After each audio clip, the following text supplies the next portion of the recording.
बताओ, तारा बनने से पहले क्या होता है? गैस। कैसा गैस रहता है? विरल गैस। कौन सा गैस? विरल गैस। मतलब गैसों की जो आवरण होते हैं, जो इसके कण होते हैं, वो क्या होते हैं? दूर दूर होते हैं। लेकिन बाद में धीरे धीरे क्या हो जाता है? ये सामने आने लगता है और इसके कारण इसमें क्या लग जाता है? आग लग जाता है। समझ में आया कि नहीं? आग लग जाता है। तो इसके बाद इसको क्या कहते हैं जानते हो? निहारिका कहते हैं। क्या कहते हैं? निहारिका। निहारिका के बाद ये क्या बन जाता है बाबू? तो निहारिका के बाद बनता है ये तारा।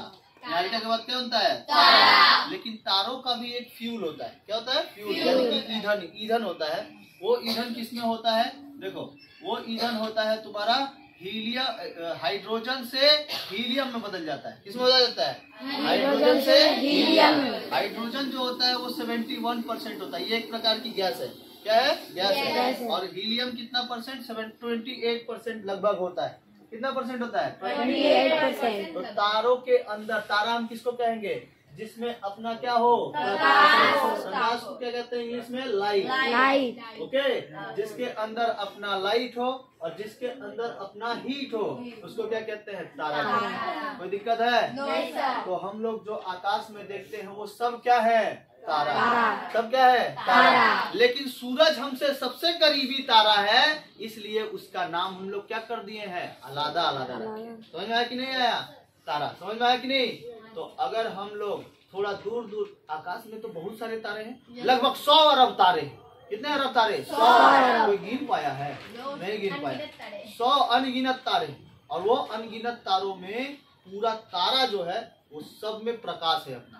सब में क्या है? प्रकाश है। लेकिन उस प्रकाश का मेन कारण क्या है? उसके अंदर हाइड्रोजन है और क्या है? हीलियम। ठीक है, हाइड्रोजन और हीलियम। कोई दिक्कत?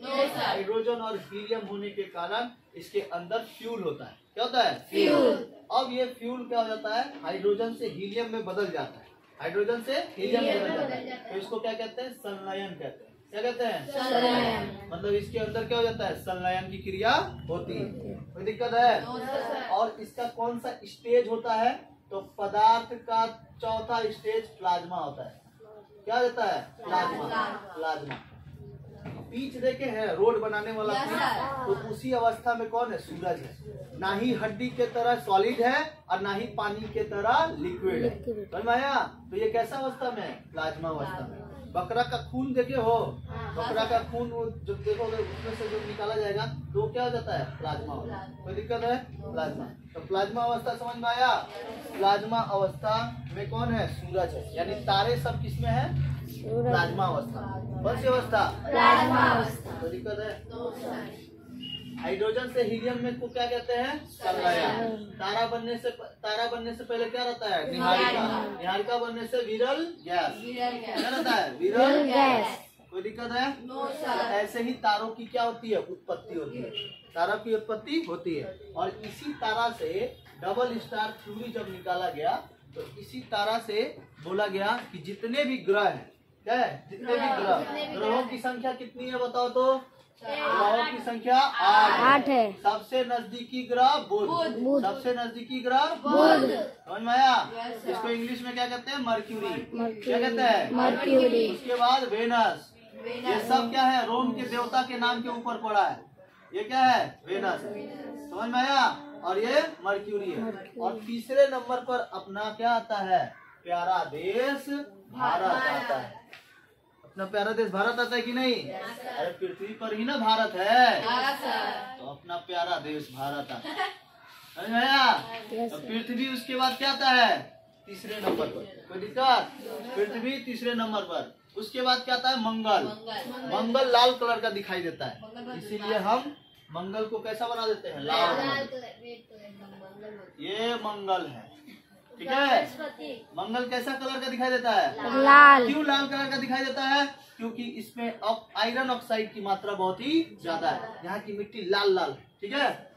इसके बाद है पूरे क्षुद्र ग्रह। कौन से ग्रह? क्षुद्र ग्रह। अब इंग्लिश में इसको क्या कहते हैं? तो इंग्लिश में कहते हैं इसको एस्ट्रॉयड बेल्ट।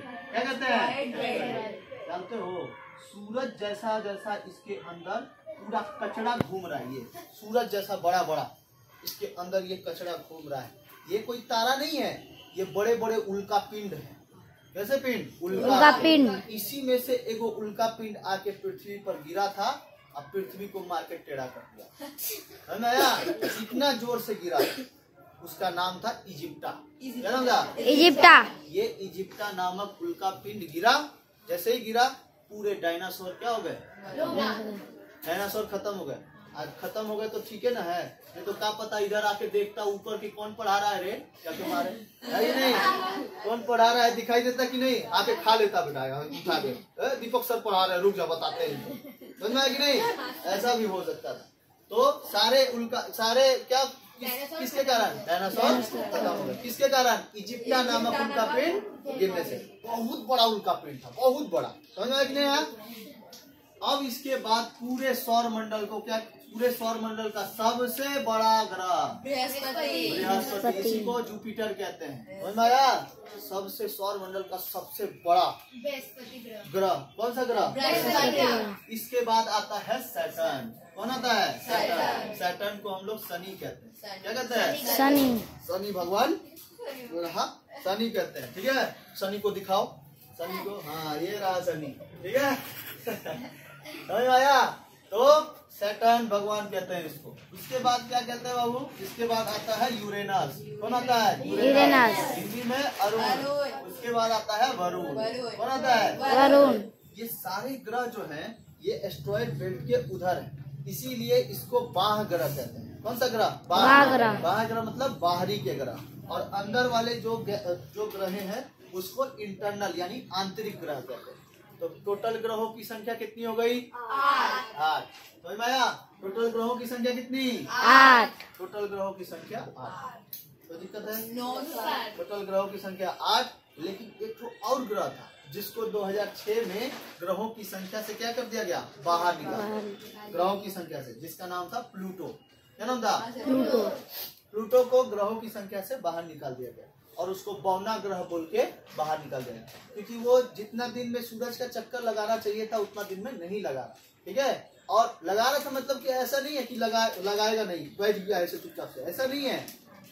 क्या है कि उसका जो जरिया था, जैसे वो कि सूरज का चक्कर जैसे ये लोग सारे ग्रह लगा रहे हैं, तो वो अपनी दिशा से भटक जा रहा, मतलब कि जिस कंडीशन में ये लोग ग्रह लगा रहे थे चक्कर, उस कंडीशन में इसके रास्ते में, इस सारे रास्ते में वो आ जा रहा था। तो वो आ जा रहा था, क्या रोक देंगे उसको? नहीं ना रोक पाएंगे। तो प्लूटो को बोला गया कि ये ग्रह की श्रेणी में नहीं आएगा। कब निकाल दिया गया? 2006 में। 2006 में प्लूटो को ग्रह की संख्या से बाहर निकाल दिया। कोई दिक्कत है? समझ में आया? जो सूर्य का चक्कर लगाए ग्रह, जो सूर्य का चक्कर लगाए उसको क्या कहते हैं? ग्रह। लेकिन जो ग्रहों के चक्कर लगाए उसको उपग्रह। समझ में आया? तो पृथ्वी का एकमात्र उपग्रह चंद्रमा। ये चंद्रमा पृथ्वी के साथ साथ किसका चक्कर लगा रहा है? सूर्य का। समझ में आया?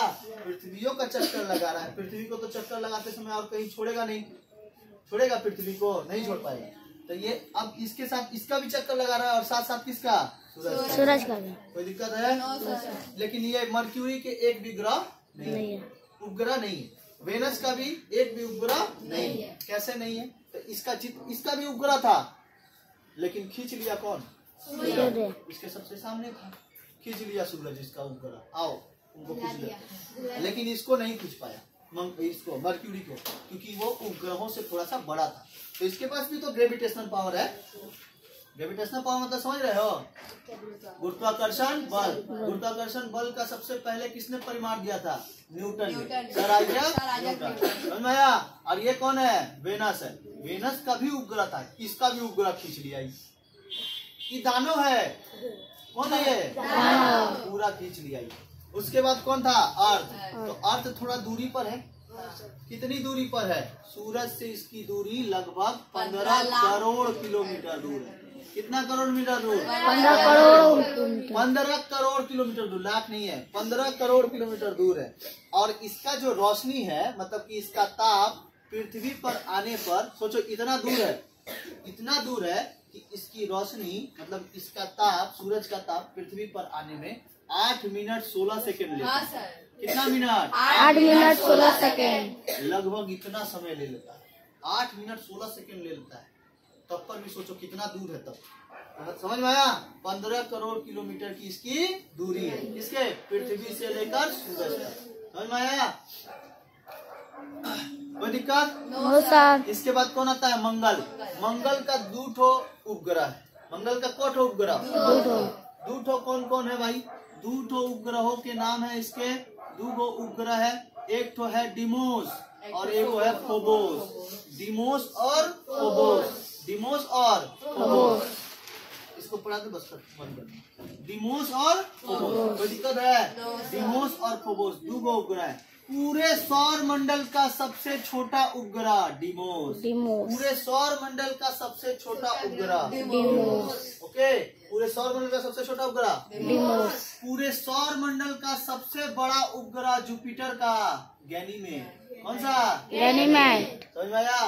पूरे सौर मंडल का सबसे बड़ा ग्रह बोलेगा तो जुपिटर, लेकिन उपग्रह बोलेगा तो इसी का ग्रह क्या है? गैनीमेड। कोई दिक्कत है? No sir.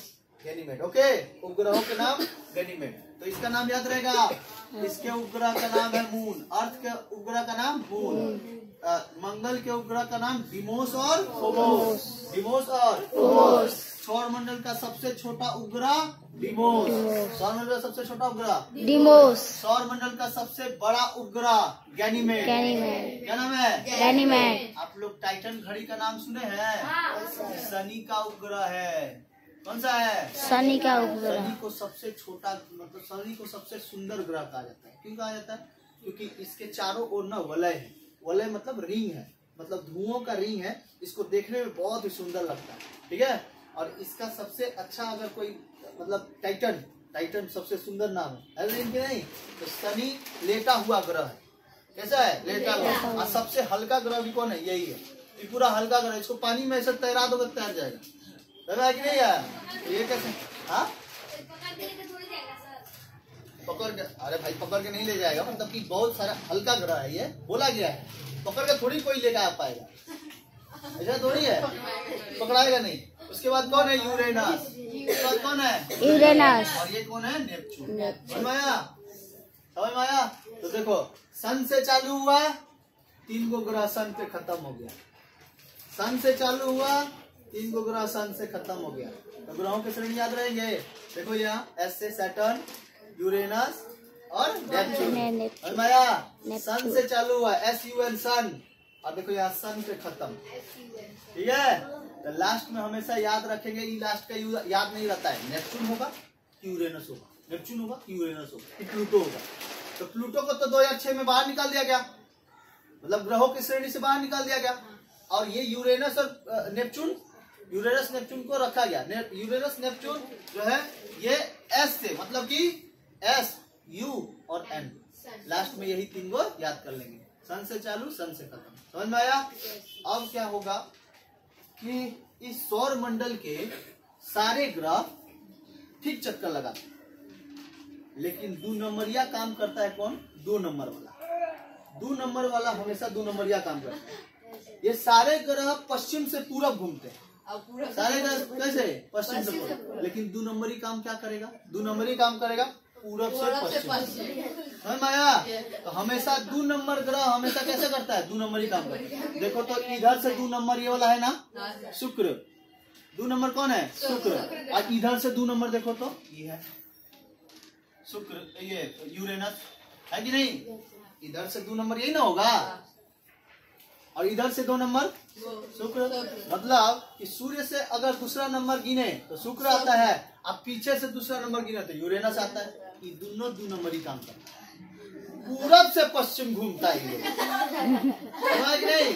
कैसे घूमता है? पूरब से पश्चिम। और बाकी सारे ग्रह पश्चिम से पूरब। कैसे घूमते हैं? पश्चिम से पूरब। कोई दिक्कत हो तो बोलो। पश्चिम से पूरब घूमते हैं। समझ में आया कि नहीं? इसीलिए तो पृथ्वी पर जो सूरज उगता है वो किधर से उगता है? पूरब से उगता है। और किधर डूबता है? पश्चिम। लेकिन ई चोटों पे सूरज जो है वो कहाँ से उगता है? पश्चिम से उगता है, पूरब में डूब जाता है। कोई दिक्कत है तो बोलो। अब इसके बाद हम लोग किस पे चलेंगे? ग्रह पे चलेंगे। हम लोग पृथ्वी नामक ग्रह पे रहते हैं, इसलिए किस पे खोज होगा सबसे ज्यादा? पृथ्वी पे। कई सब काम सबसे ज्यादा खोज करेंगे, इस पे तो हम लोग रहते ही नहीं है। और इस पे तो हम लोग रह ही नहीं पाएंगे मरकरी पे, क्योंकि किसके सामने है? सूरज। सुबह के समय इसका टेम्परेचर 480 डिग्री सेल्सियस चल जाता है, 480 डिग्री सेल्सियस, और रात के समय में -180 डिग्री सेल्सियस। तो आप दिन के समय जाएंगे तो भुजा के रख जाएंगे, रात के समय जाएंगे तो ठिठुर जाएंगे, आइसक्रीम बन जाएंगे, समझा है कि नहीं? तो इसलिए मरक्यूरी पे जीवन संभव नहीं है। अब इसके अंदर CO2 गैस है। वेनस के अंदर क्या है? CO2 गैस जो है ये बहुत ही, मतलब ये CO2 गैस क्या करता है?